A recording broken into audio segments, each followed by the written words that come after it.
కామారెడ్డి జిల్లా పిట్లంలోని ఎస్బీఐ ఏటీఎంలో చోరీ జరిగింది. గ్యాస్ కట్టర్తో ఏటీఎంను ధ్వంసం చేసి డబ్బు ఎత్తుకెళ్లారు దొంగలు. ఏటీఎంలో 17 లక్షల వరకు క్యాష్ ఉందని బ్యాంక్ అధికారులు చెబుతున్నారు.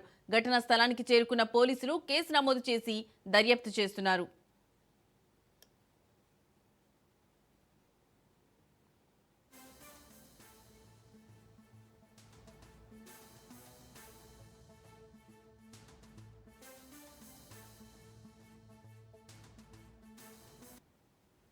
కామారెడ్డి జిల్లా పిట్లంపల్లిలోని ఎస్బీఐ ఏటీఎంలో చోరీ జరిగింది. గ్యాస్ కట్టర్తో ఏటీఎంను ధ్వంసం చేసి డబ్బు ఎత్తుకెళ్లారు దొంగలు. ఏటీఎంలో 17 లక్షల వరకు క్యాష్ ఉందని బ్యాంక్ అధికారులు చెబుతున్నారు. ఘటనా స్థలానికి చేరుకున్న పోలీసులు కేసు నమోదు చేసి దర్యాప్తు చేస్తున్నారు.